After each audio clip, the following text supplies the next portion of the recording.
We're back. Yeah, man. Gotta make sure it's running. Like, and There we go. Okay. I'm Jared, by the way. I'm Josh. Good to be here, brother. Appreciate the invite. It's just America and the UK are married again. Yeah, that's awesome. It's like that old. We went through a rough patch, went through a divorce. Stuff got weird, and now we're back together. Yeah, for real, man. It's like the UK and America version 3.0. Yep. Yeah, but it's good, man. It's cool. And it's one of those points that get made that when you hear somebody say it, you're like, of course, but until somebody worded it a certain way, I was like, you know what? I never realized that's why this should be such a big deal over here. I was listening to the Tell 'em Steve Dave podcast, and they're talking about we're talking about the royal wedding that happened this past weekend, in case you don't know. But anyway, Walt Flanagan was talking about, they were like, why should we care about this? He's like, well, Americans never married into the royal family before, for one, so that's why it's a big deal. And, I'm kind of a fair weather person when it comes to watching that stuff. I watch the highlights, but I watched enough of it to feel like I saw it. And, I've always felt like a connection in a weird way. And I'll explain it, and people will be like, yeah, you and about 1,000 other people. I'm like, so? But Don't matter. Doesn't mean that the connection's my connections. It's unique to me. You're good, man. the day after I was born, the week after I was born, my mom's still in the hospital, and she's watching Charles and Diana get married. So, it's cheap and easy thing. But hey, so I was, from her and what went down. And that's another thing I feel terrible about those kids for, is that every chance reporters or whoever's covering the story gets to shoehorn that in. Like, my God. But anyway. Tell us about that time that your mother was killed by someone in our field. Oh, Seriously, yeah. wow, okay. And him getting married the other day was like and if only Diana was here. Like, Yeah, well, talk about your dead mom. Like, yes, she's not, because of reporters like you, much like yourselves. So here's to you. here's to you. Yeah, I don't mean to veer off. I just wanted to mention before I forget it, because I'm an idiot. It's one of the things I like so much about those dudes is they seem to be royalty, and to have had their mom killed when they were little kids, man. They actually seem pretty dang likable. Well-adjusted. Yeah, Yeah. pretty level. Or, well, just better than just as I would be. Oh, me too. But yeah, level-headed and kind of likable, and sorry, good for you guys. And that's them. That's not even, for Pete's sake, what's her name, Meghan? Yeah. Meghan Markle, I think. Mm-hmm. She's great, man. It's Heck like, yeah. all right, go ahead, y'all. This is cool. I thought the ceremony was cool and everything was down, but there was a couple of eye roll moments. But that's that way with every wedding. It's a wedding ceremony. Yeah, it's a wedding ceremony, man. You can get plenty of schlock in there. It's no problem. It's all good, man. So, I just thought it was cool, and fun thing to watch. Yeah, man. As far as your Diana story goes, man, there are a lot of people that watch the wedding and a lot of people that have a connection. But that's as good a story as I've ever heard. That's awesome. That's like super cool, man. I've had that conversation because my mom is an Anglophile anyway. She was real into it, and we got talking about it, how, social media being what social media is, it loves to tell you how this is to distract you from the atrocities of the world. Let me tell you something, man. There are certain people that need that distraction in one way or another, and you get yours too. Don't pretend that you don't. I get mine in the form of watching organized sports. I love sports. I know what it is. I know exactly what it is. I just don't care, and that's my bread and circus. The biggest bread and circus, though, however, is politics. Don't think for a second that if you're watching CNN, you're above it, because you're not. You're in there. But I'm an idiot. I want to say it was Bernice King, one of the King children. Had posted something along the lines of like, look, man, anybody giving you a hard time about enjoying this, look, you need this. People need distraction so they can wake up tomorrow and actually fight the fight. Don't let anybody shame you over this. Do your thing. And I was like, well, good for you. That's an awesome way to be, man, because it ain't for everybody, and if it ain't for you, it ain't for you. You ain't gotta take it from other people. And at its core, it is a nice idea of two people meant to be together, being together. Oh, why not? What's wrong with that? Yeah. I know you're not supposed to like this guy or think anything he ever said was valid, but Louis C.K. had a really good point about divorce. He said, there's never in the history of the world has there been a happy marriage end in divorce. He said, that would be sad. That would be tragic if that was to happen. It never has. It never will. And not to say, who knows what's liable to happen with these guys, but I just bought it. And maybe I'm gullible and stupid, but I just and I'm not going to sit here and lie to you and tell you I've said at some weddings, been like, this is never going to end bad. Oh, and it did. It's like, yeah, man. It's, oh, it did, brother. There are plenty of weddings that you can go into very cynically, and that's okay. So Yeah. I mean, it's.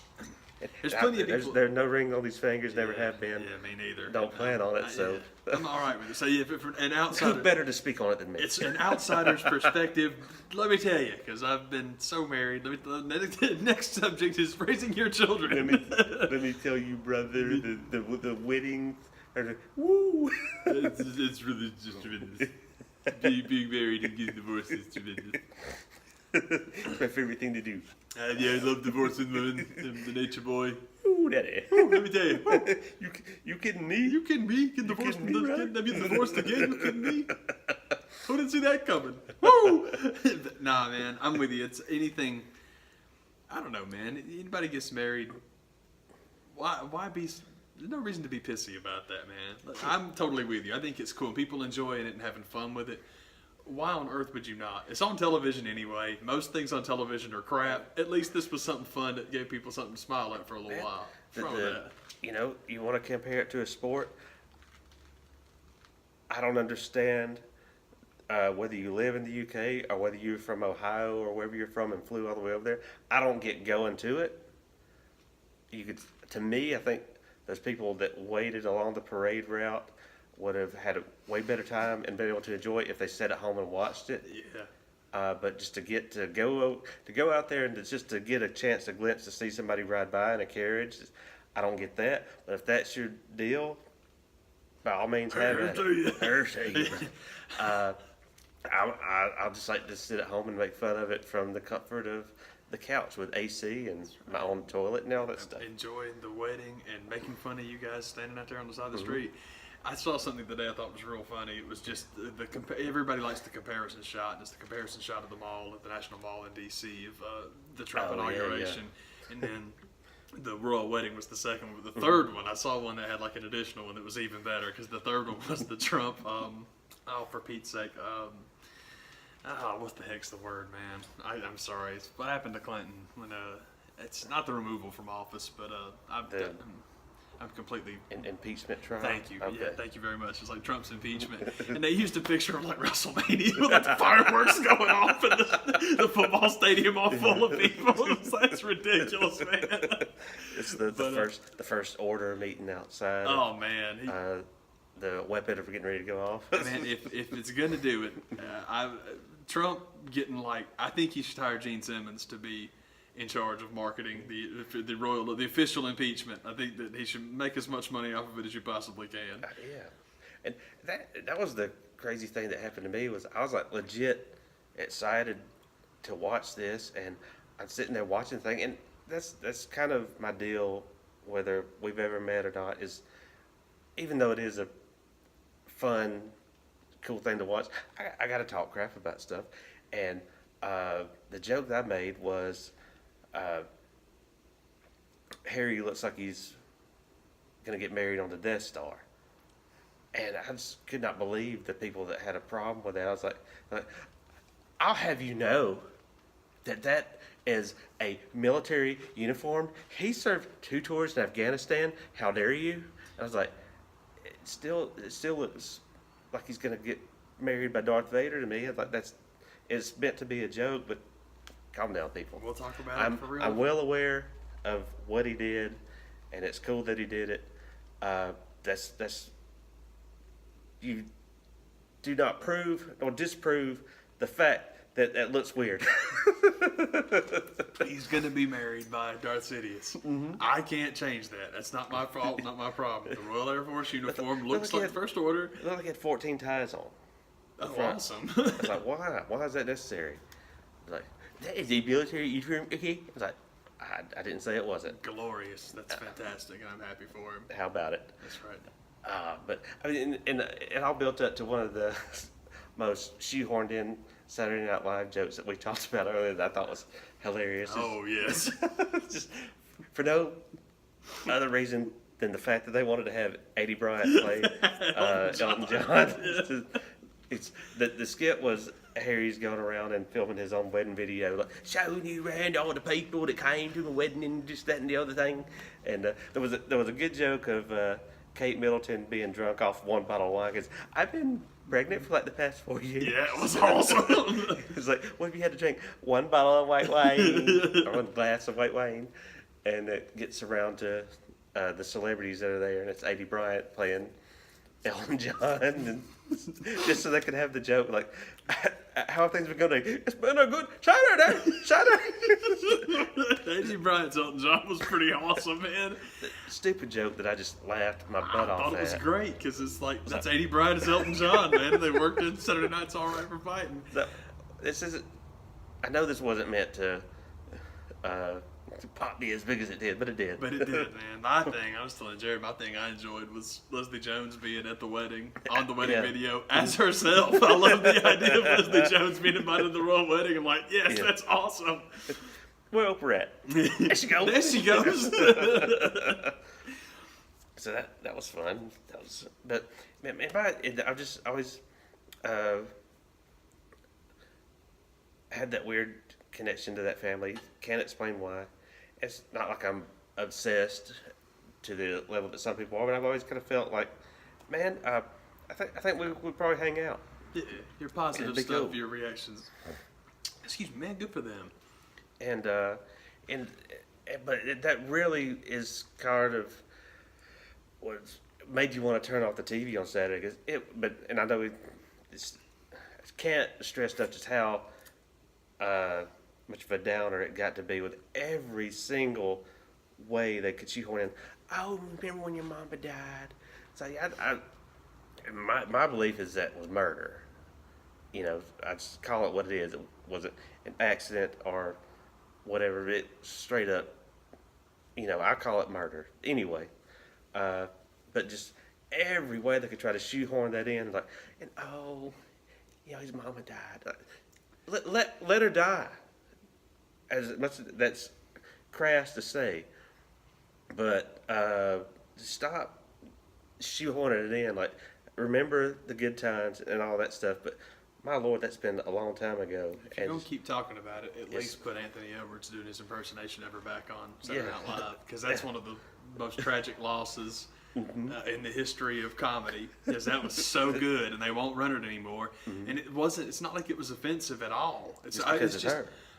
That's the thing, is it's like her, and she's making a pass at the guy doing the interview, and that's the whole, like, the murder thing is, you know, she was sleeping with the driver, and Charles had her killed, and I don't know about any of that stuff, but it's more about conspiracy theory stuff that I buy into. I'm good on those too. I'm good on that with the prez, but I have my own, and I'm just like chewing the bone to death. I'm just killing it, so it's ridiculous.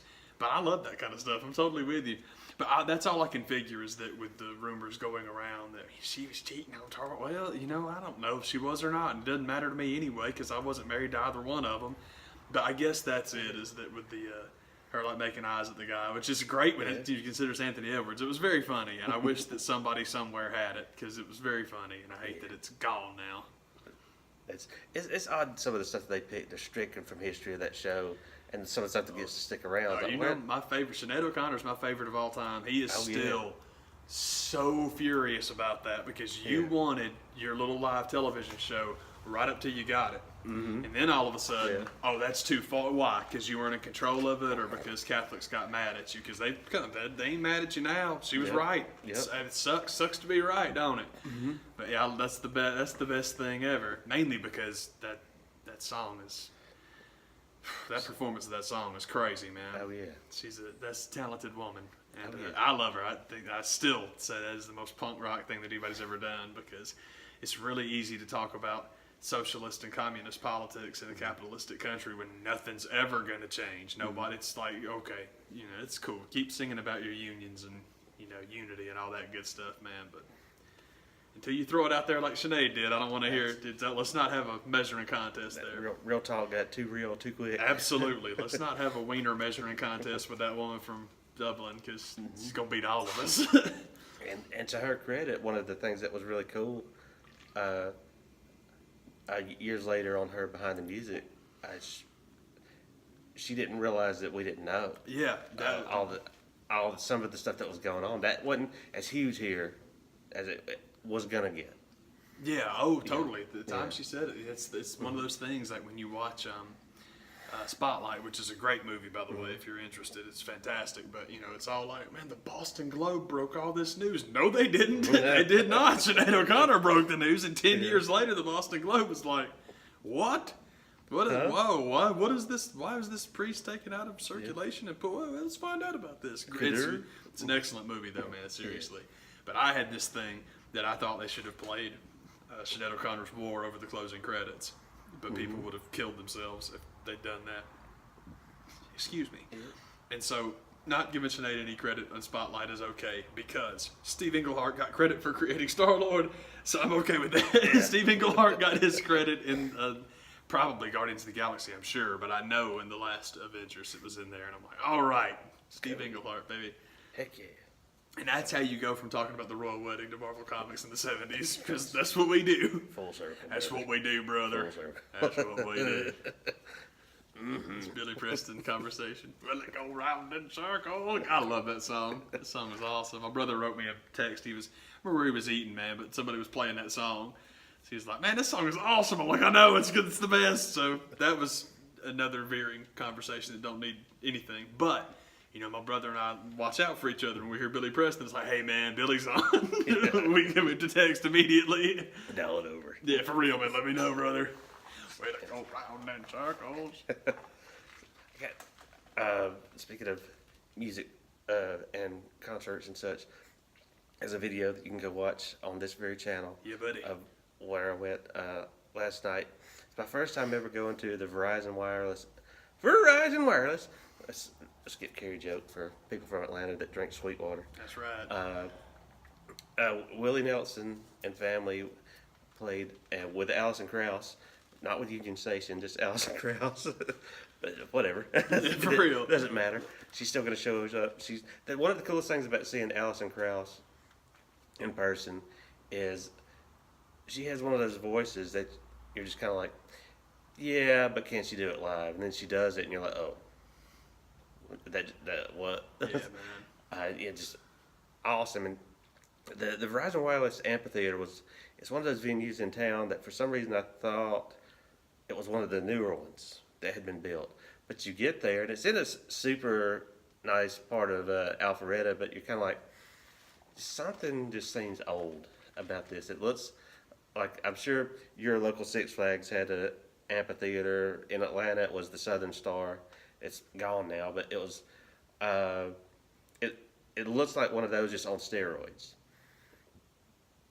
You got like the stage set up, all this room like on what would be like the wings. That's just like empty space, and then the band in the middle, and screens. But you're kind of like, it seems like y'all could make these screens bigger, and people would be able to see better. And it's the setup of the place is kind of like, this just doesn't look like y'all really thought this out very well. Through worth the darn. And they kind of wanted, like, we want a Chastain, but not be Chastain, okay? Because it sounds great. That's what's most important is it sounds awesome. So if you, as a band that's coming there that you're interested in seeing, by all means go. Just know it wasn't what I was expecting at all. It doesn't look like you can fit very many people in there as far as where the seating is. But then there's like a big lawn at the back, but it's still not a huge amount of people. And I think with it being in Alpharetta, that's the way they kind of want it. So there's a decent crowd there, but like nothing like you would expect it, like Phillips Arena or the Fox or even Lakewood or anything like that. So anyway, point is, went to see Allison Krauss and got to go check them out. My first time ever seeing Willie Nelson, he played, and it was really one of the, didn't know what to expect because I was counting the days up to the show like, you just have to live a few more days. Come on, Willie. Come on, Willie. Hang in there, brother. There was rumors earlier in the week about like shows that had to be recanceled or rescheduled or canceled. And I was like, got me nervous, to be honest with you. Like, come on, man, don't do this. Don't do this leading up to the show. Come on, Will. Even at the show, I was until I saw him. I was like, I'm not believing this is going to happen until it happens, because I'd never seen. One of the things that was weird about the Alison Krauss part of the show was she did one of his songs, and I was like, that's. Did he die backstage? Yeah. Is this a yeah, seriously? Honestly, those wheels started turning. They did Angel flying too close to the ground. Yeah, that would be a very scary one to hear. I was like, the interesting thing about it is, it was a completely different arrangement, and it was completely, as she would do, she's going to make it her own, but they do that song. I'm like, okay, that's different. Kind of poor taste and bad manners to do somebody's show song before they come out. It's like, whatever. Surely they discussed it. And I've never seen an opening act do kind of an encore. Yeah, gets me further nervous. They finished their set, and it really wasn't necessarily an encore. Just like the band walks off, and she's still kind of there, and two of the guitar guys come back out, and they do When You Say Nothing at All, and close with It Is Well. The gospel song, It Is Well. And I'm thinking, oh my God, they're going to get done with this song, and we're going to get the announcement. So, by the way, Willie's no longer with us. Yeah, we would regret to inform you that there's no refunds. So, honest to God, sitting there in the house, that thought was going through my head. I was like, oh, please don't let this happen tonight. But in reality, what was going on was Willie and the band were back there addressing them having done one of their songs. And I say, we be bold. We be bold. We open with wandering. That's exactly what I was thinking too. I say, we be bold.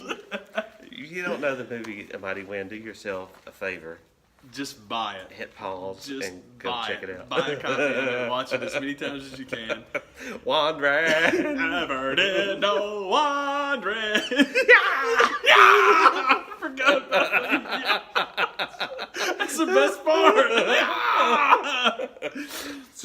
It'll make way more sense. Oh, it's so good to hopefully turn one person on to Mighty Wind, because as great as all those movies are, that I don't know if there is a best one, but that's definitely the one I've seen the most. That's that's Best in Show's good. It really is Best in Show. I love Waiting for Guffman too, because it's just there's no best one. Mighty Wind's the one you can just put on at any time. Yeah, I agree. I'll watch it till the end. It's the Christopher Guest movies if you don't know what's going on. It's very interesting because it's maybe the ultimate middle of the road, where eventually those started getting a lot heavier. Mm-hmm. Excuse me, they don't end quite so much. Guffman didn't really end well either. I mean, it was they've always kind of had sad endings. Yeah. But that one was the ultimate hybrid of. I guess it's because Eugene Levy's got some funny stuff and Catherine O'Hara's got some funny stuff, but that story's really more sweet and lovely until the end of it, where you just want to kill yourself. Yeah. But yeah, man, it's that movie is awesome. Mighty Wind is insanely awesome. Well. Oh man, I'm gonna go and watch that now. The good news is this show ends happy, because not only did and I was kind of afraid that they'd wheel him out and they'd prop him up and be like, one last show to do before I I can rest finally. Here you go, you ungrateful dicks. he showed up and was like alive and well. Yeah, buddy. And he no problem hearing him. I was afraid it was going to do. It's not that Bob Dylan has that labored breathing. It's hard, I'm so old. It's hard to get my words out. He just doesn't care because That's right. They get 30 seconds after the song. You're like, oh, that's what they were doing. Yeah. But Willie wasn't that way at all. I mean, you could hear every word. Does not get the credit he deserves on the guitar. Oh, no kidding. Yeah, man, he's amazing on the guitar. The album Teatro, if you guys don't have Willie Nelson's Teatro, check that out because that's Yeah. there's a lot of instrumentation on it. A lot of it is him, and you are not kidding. He is shockingly, for anybody, it should not be possible. It's like Prince. Mm-hmm. Nobody that good instrumentally should be that good at writing songs. It shouldn't be possible, but those dudes do it, man. And I'd heard that about him before, but like you never know what kind of version you're going to get of the song. But man, that's when it's coming from the songwriter. Change it all you want to. I agree. I think that's cool. We've been playing that stuff for 70 years, man. Yeah. Just do your thing, Willie. And then it doesn't necessarily. Not everything has to sound like the album to be good. It depends on who we're talking about. When it's somebody like that, and really, I think when it comes to the Alison Krauss doing a song, I'm sure he was kind of like, man, I got 800 songs. I'm not going to get through all of them anyway. Well, do one. Yeah, that was my or thing two. about her picking that. Like, you can do one, do two. Hell, you can do three. Turns into Ricky Budgets into Reese Bobby. Yeah, you can finish fifth. That's high when I said that. You can finish second, third, you can finish fifth. But him and the band were awesome. And another a point that I forgot to make about the Foo Fighters show, and definitely you can make about Willie Nelson, is maybe it's just me and being a prick out in the audience, but sometimes I get sick of all the guitar changes. Oh, You don't have to worry about that at the Willie Nelson show. He's got the one. Yeah, man. He's got one. On the Foo Fighters show, there was 2 guitar changes. The one he started with, changed to something else, then back to the one he started with. That was it. That was it. But there's some guys you go see, Metallica, Kirk, guys like that. And I was like, every song you got to change guitars? Come on, man. Just make the set list around what tuning you need to be in. If you got to change that much, man. And for God's sakes, keep a few of them behind you. You can just throw them on yourself. That's what I'm saying. You got to have someone bring it out to you. And Yeah. it's like, come on, man. He just like, get himself ready to adorn me with my guitar. Change me. No. Change. Ooh, Daddy liked the Frankenstein one. That's good. That's very good. I'll continue playing. It's like you have to please Kirk Hammett, or he's like, nope, I'm done now. Show's over. I'm not playing. This guy's stupid. And there's guys that are just as bad, but he's one of the worst. As far as like having a new guitar in between songs, he's got like the Spinal Tap thing where he's got the 2 necks and the violin. in the middle of the song. Absolutely, man. I need my new geek fiddle. Come on, bring me something new to play. Daddy needs his new guitar. Daddy needs a soloing guitar. It'd be awesome. But it was just, by all means, if you have a chance to go see that dude, go see it. Because it was a heck of a show. That's and awesome. Fun to go see. But somebody that did leave us, somebody that's swirling into heavens is, man, did we... And it happened since the last time we sit down and talked. Was one of the ones that kind of bummed me out was a freaking Margot Kidder. That was a real bummer. Yeah, and she did have kind of a sad last couple of years, but man, it just did not really hit me until she was gone. It's how much of her stuff I liked. I understand that totally. Yeah. I always go for the easy one with Superman, just because. Yes, man. I liked her as Lois. Too. She was cool. Yeah. She had the cool, her voice was always cool. They did a Yeah. real nice tribute to her on Saturday Night Live. It was just right at the very end. They just put the placard up from when she hosted back in the day, and that was it. And I'm like, man, that's pretty sharp. They don't do that for everybody. Yeah, I was like zipping through, and I saw the old style. I'm like, oh man, did they do one for? Because I just saw this dark-haired lady with the old logo, and I need to back that up and check that out. So I figured, oh, maybe they've done one for Tina, but it was actually hers, and that was their tribute, and that was it. I'm like, man, that was really cool. That was nice and classy. And I'm with you. I hated that news. Man. Well, speaking of people that you feel like had a connection, like in her and Carrie Fisher, I mean, I just always kind of saw them as contemporaries and my future ex-wives. I can totally understand that. And I think, especially of all the months, Mental Health Month, I think she is another one that could really shine a light on a lot of stuff, and you could really look to be like, you know, you can kick out and you can be good. Yeah. And luckily she did. So, when you look, it's all the movies that. She was there in the original Amityville Horror, wasn't she? I think that's right. My horror movie knowledge is awful. It's really crazy when you see some of the lists. It's like Black Christmas, Amityville, the Superman movie. So it was one of those that, you know, I hate that it's usually that way, but usually it is somebody like that. You're like, until they're gone, you're like, man, that was a good one. She was awesome, yeah. Yeah. And just like what you're talking about, just with being Lois Lane alone, I mean, that's awesome. You know, you could kind of, even as a kid, she kind of had that voice. You're kind of like, she sounds like a partier, but I don't know what partying is yet. But something about this chick I'm into. Yeah, she's cool. Margot's cool. Lois Lane's cool. I love Lois Lane. I love that character. She'll sneak you some Lucky Strike cigarettes. Absolutely. Lois Lane, I love that character, and we've talked about this a lot because we're both Superman fans. Oh, yeah. And we like the fact that I'm very excited. I think both of us are very excited that basically with Captain Marvel, you are getting Marvel's Superman character. So the fact that you are making her, I don't know if they're going to make her an alcoholic, but if you go after the book, she's going to be an alcoholic. Have issues, just personal demons. And that's way more interesting. Superman doesn't have any of that, but Superman has a vulnerability for human beings. We've talked about this many times before off this show. Our favorite Superman stories are the ones that are basically, it's either told through the eyes of the human people who he affects the most, which is Man for All Seasons, or it's basically him relating to people as like, man, these guys are it's hard to explain because Superman's a very boring character because he's Superman. There's nothing he can't do. He just wins. So when you have to make decisions and when it's more difficult, that's really cool. When you have Lois Lane, who is a character that he falls in love with, you really get some good stuff when you do Lois stories. And they didn't necessarily get to those in the movies, but Margot Kidder was so cool that you believed, this is a journalist who's going out and getting it done. That's cool. Yeah, I can see why Clark would fall in love with her. And all right, good for y'all. It's very cool.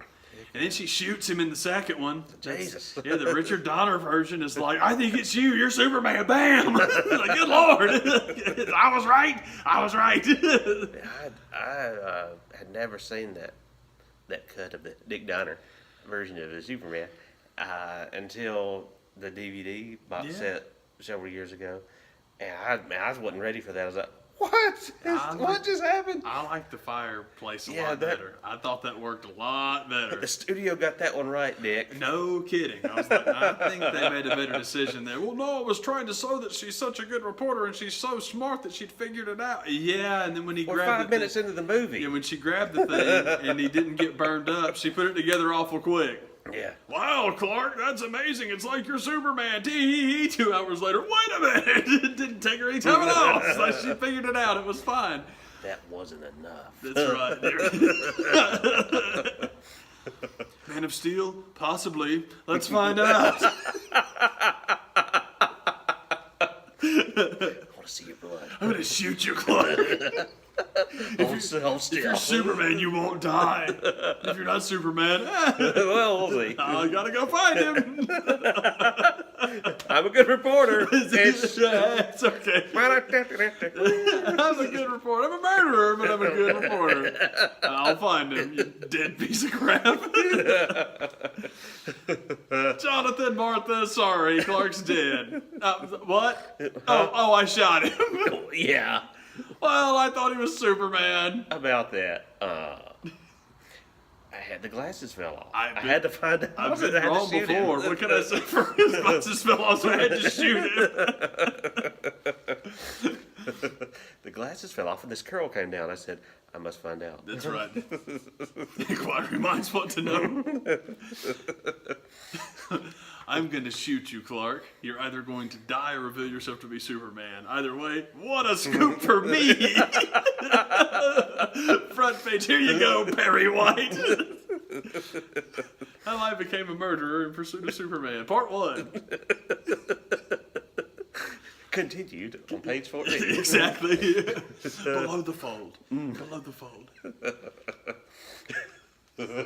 That's stupid, but I like the idea. Man. That's our tribute to Margot Kidder. Yeah, seriously. Murderer and Margot Kidder. Margot Kidder, like, shot Superman, and he put it in the movie, and then she went and saw it and was like, what the hell, Dick? I thought it was ridiculous, but I did it. Screwed me. You promised me. You promised me. You promised me I got to kill that guy. Superman 3. Lois rides again. Yeah, for real, man. I like Jailbird Lois. I like that idea. I blame you for this. I'm still laughing about that, by the way. Man, a stupid story that came out this week. Speaking of Superman, I thought it was funny that John Cena was on the Adam Carolla podcast. And it's one of those kind of stories you thought, well, this is, as long as we have stories like this, that really means we probably don't have very many problems in this country. I mean, it's really pretty cake. But John Cena is being sued by the Ford Motor Company because they make those 350 GTs that I don't think they necessarily make so many a year. They just kind of make them whenever somebody comes along with enough cash to buy one, number one, and that somebody that they deem worthy to have it. I don't know if you have to submit an essay, if it's an application, or whatever it is you have to do. On top of all that, then you get to pay $500,000 for this car. Dear Ford Like, Motor Company, you yes. can't see me. Sincerely, John Cena. Approved. Yeah. That was his. Yeah. That was his hit for real. P.S. Never did no wandering. Yeah. So, part of buying the car that your dumbass bought in the first place is in that little contract, the fine print, there's a little thing that says you can't sell this car within the next 24 months. That, as much as I hate to say, I'd probably be on John's side when it comes to something like that. Like, hey, I bought it; it's my right to do with it whatever I want to. But when you, especially after you paid somebody that kind of scratch for a car, you're telling me I can't sell it, but that's part of what you bought into, and it's one of those kind of deals where he's on the podcast. They're trying to do the interview, and he's in total Robo Cena mode at this point. It's kind of funny when you watch Total Bellas and this whole breakup thing with Nikki. It's straight up work. Yep. And you watch, you really see that Total Bellas guy. That is him. That is not a character. He's like, Robo Cena has uploaded relationship program. Hello, Nikki. Hello, Nikki. I am going to be your boyfriend, husband. Oh no, I have to go. I don't want to have children with you. Fine print on a car. That's right. Wait a second. Uh-oh. I can't sell it. It's mine to do with what I will. You can't see me. That movement's perceptible. So, but you can kind of see that it's kind of a lost cause. That when he's on the podcast and he drops the line where he's like, well, yeah, they see it their way and I see it mine. We're just going to have to let lawyers sort it out. We discussed what that means earlier. Yeah. So that's code for their lawyer is currently getting my money from my lawyer. yes, just, my lawyer's hopefully getting me the best deal possible. That's right, But costing me the least amount possible. But it's one of those kind of things where it's like what are they possibly hoping to get from this lawsuit other than the fact they can say, well, we showed him. That's right, John. Yeah. We do see you. we don't like what you're doing there, pal. So, Ford Motor Company. How about it? You remember that, sir? Should have bought a Toyota. Bye-bye. Should have bought a Toyota. A Leaf. So, but man, that's, most of the stories that have come out have just been kind of stupid this week. But it's like that time of year when we're building up to Money in the Bank and nobody cares. And I wonder at what point will people start to realize like maybe this brand split was a terrible idea, of having the exclusive pay-per-views were good. I agree, man. Man, that's the only. How else are the Usos going to get on pay-per-view anymore? Yep. How else were we going to have that run with them and heck, the New Day? So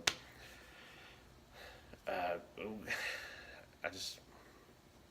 really thought I'd have more of a point when it comes to this. Well, maybe this was a terrible idea. Nah, it's frustrating with the tag teams. You don't push them, and I get why, because Vince doesn't like them. Mm-hmm. But you finally get to a point with the Usos where you can't hold them back anymore. You put them out there with the New Day, and 3 pay-per-views in a row, they absolutely murder the show. Mm-hmm. Everybody's getting into it. People are liking it. It's cool because I know you don't like tag wrestling, but some people do. Yep. And when people like it, you should give it to them. And that's the problem. Vince McMahon is so much now the embodiment of what's wrong with, people call it free market capitalism, but they're wrong. That's not. If it was genuine free market and you win or you lose based upon meeting customer demands, that's awesome. But if all you're doing is appeasing shareholders and you can do that with crap product, it's just very frustrating. Like, nah, people aren't trying to compete. In the auto industry, you mentioned Ford. The auto industry is a perfect example.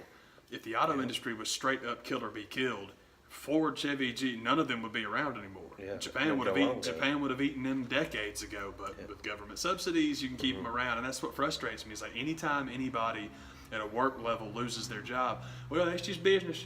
That's just business, capitalism, survival of the fittest. But it's not, because you have corporations that suck that get bailed out. Vince is kind of living that, and it's very frustrating because you have this really positive product that you don't care about because you'd rather have Braun Strowman beat up somebody else who's got nice potential. It's like, all right, you fed him Elias, now tonight you fed him Finn Balor. It's like, this is so lame, man. This is stupid. What's the point? What's the end game with Strowman? Oh man, Braun Strowman and Brock Lesnar again. Yeah, well, we've all seen Brock's financials. No one's going to beat him for a while, so it's like, this is stupid. Just showing that hand of what's going to happen. Yeah. And it's like, hey man, who cares? For real. It's the same thing with Roman and Brock. You have Roman lose to Brock and then goes right back into working his way through everybody again. It's like, this is so stupid, man. This stuff is lame. But I'm with you. I really hate I hate them mismanaging the tag teams anyway, just because I like that stuff so much. And there's a couple of matches you'd really like to see. But people are talking now about the Revival. They've been booked on NXT shows, and they're possibly heading out the door. And I wish they would go ahead and release them so they could show up at All In and beat the crap out of the Young Bucks and be like, what was that? FTR? What was that? That would be fantastic. I would love it if they could pay that off. And to be fair, guys really aren't doing, as far as I know, they're not really doing that much anymore. The last time I saw them, they were, but it was after the show. And I don't know if they're keeping that thing going or not, but I'd love it if they kept it going long enough to get those guys out there. Bring it back. Yeah. Sure thing. Remember this? Yeah, exactly. Oh, by the way, we get something we wanted to discuss with you guys. Because part of it is just pure greed. But Young Bucks versus Revival, I don't know if there's a tag match in the country that I'd be more excited about. That would be stinking awesome. Stinking awesome. It was stank. Oh my goodness. Look at that stank. Okay. Woo, got that stank on it. I would love that. Yeah. So Dork Me would love that. And I don't know. I hope that, I wish tag teams would just stay in NXT. I wish they could just stay there because they actually treat them well there. Yeah. And I do wish that they'd taken Hurricane's advice on 6-mans and the cruiserweights. Oh man, do that. That's a cool idea. I also wish they would take our advice about the cruiserweights and just have them work at Full Sail on, I don't know, when does NXT work? Wednesday? Yeah. Have the cruisers work Thursday or Friday or something, because a destination show for 205 would be awesome, but you just need target. I just think you need destination fans, because everyone's so weird about, well, the Cruiserweight Classic was so good. How come this isn't any good? Well, because the Cruiserweight Classic was put these two guys together to see who wins and advances. Tournaments are very different than storylines. Yeah. It is its own storyline. It's like a playoff versus a regular season. Mm-hmm. You don't need that. You don't need that behind the scenes garbage. It's just like, hey, is this guy going to win or is that guy going to win? Oh, that guy won. All right, well, that guy advances and that guy doesn't. There's your storyline. Simple. That's it. Simple, man. Yeah. So, we need to bring to the WWE what's going to be coming to sports in this country soon is on-site betting. Gambling. It's going to make it great. In-game betting. Let's do it. Yeah, bet on people. There are actually people that bet on professional wrestling, which I think is the dumbest thing that you can possibly do. Because if you bet on pro wrestling and Vince McMahon finds out about it, guess who's in control of who wins? And that's the thing we talk about all the time.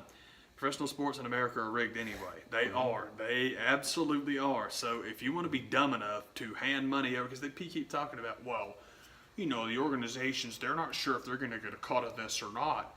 They know how to get their cut. You better believe it. Oh, yeah. You better believe it's going to go down. Get out of here, of course. The reason why I don't bet it is because, I mean, the websites are so confused and I can't tell what's even happening.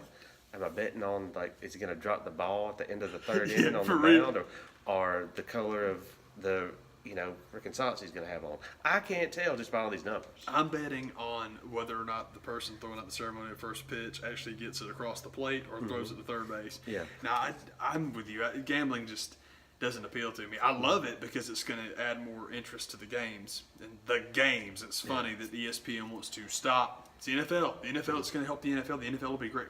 Okay. Yeah. No, it's going to help everything. It's going to help all kinds of things.